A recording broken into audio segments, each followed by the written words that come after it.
നമ്മൾ ബണ്ടിച്ചോറിനെ കേട്ടിട്ടുണ്ട്. ഇത് അതുക്കും മേലെയാണ്. സിതാമടിയുടെ റോബിൻഹുഡ് അതാണ് മുഹമ്മദ് ഇർഫാൻ. ഒന്നും രണ്ടും സംസ്ഥാനങ്ങളിലല്ല, രാജ്യത്തെ എല്ലാ വൻ നഗരങ്ങളിലും ഇർഫാൻ കവർച്ചകൾ നടത്തിയിട്ടുണ്ട്. വജ്രം, സ്വർണം, ആഡംബര കാറുകൾ, ഇതൊക്കെ മാത്രമേ ഈ ബെഡാച്ചോർ മോഷ്ടിക്കൂ. അത്യാഡംബര വീടുകൾ മാത്രമാണ് ഇയാൾ ലക്ഷ്യം വെക്കുക. കൊച്ചി പനമ്പള്ളി നഗറിലെ സംവിധായകൻ ജോഷിയുടെ വീട്ടിലേക്ക് എത്തുന്നതും അങ്ങനെയാണ്. വീട്ടിലെ CCTVയിൽ കുടുങ്ങിയെങ്കിലും ശരിക്കും മുഹമ്മദ് ഇർഫാനെ പെടുത്തിയത് ഇയാൾ വന്ന കാറാണ്.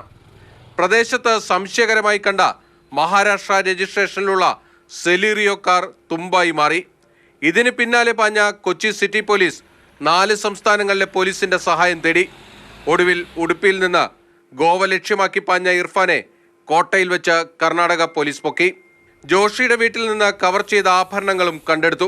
കിലോമീറ്ററുകൾ സഞ്ചരിച്ചെത്തിയ മോഷ്ടാവ് ആരാണ്, എന്താണ്, ഒരറിവുമില്ല. അവിടെ നിന്ന് തുടങ്ങിയ അന്വേഷണം 24 മണിക്കൂറിനകം മുഹമ്മദ് ഇർഫാൻ എന്ന രാജ്യത്തെ 1-ാം നമ്പർ മോഷ്ടാവിലേക്ക് എത്താൻ കഴിഞ്ഞുവെന്നതാണ് കൊച്ചി സിറ്റി പോലീസിന്റെ വലിയ നേട്ടം.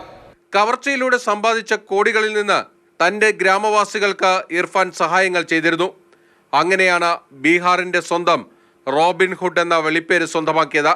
മെഡിക്കൽ ക്യാമ്പുകൾ, റോഡ് നിർമ്മാണം തുടങ്ങി പലതും ചെയ്താണ് ഇയാൾ നാട്ടുകാരെ ഒപ്പം നിർത്താൻ ശ്രമിച്ചിട്ടുള്ളത്. കഴിഞ്ഞ ഡിസംബറിൽ ഹൈദരാബാദിലെ ജൂബിലി ഹിൽസ് പോലീസ് സ്റ്റേഷനിൽ ഇയാളെ അറസ്റ്റ് ചെയ്തിരുന്നു.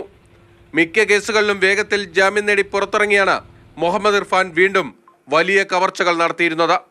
ബിനിൽ, മാതൃഭൂമി ന്യൂസ്, കൊച്ചി.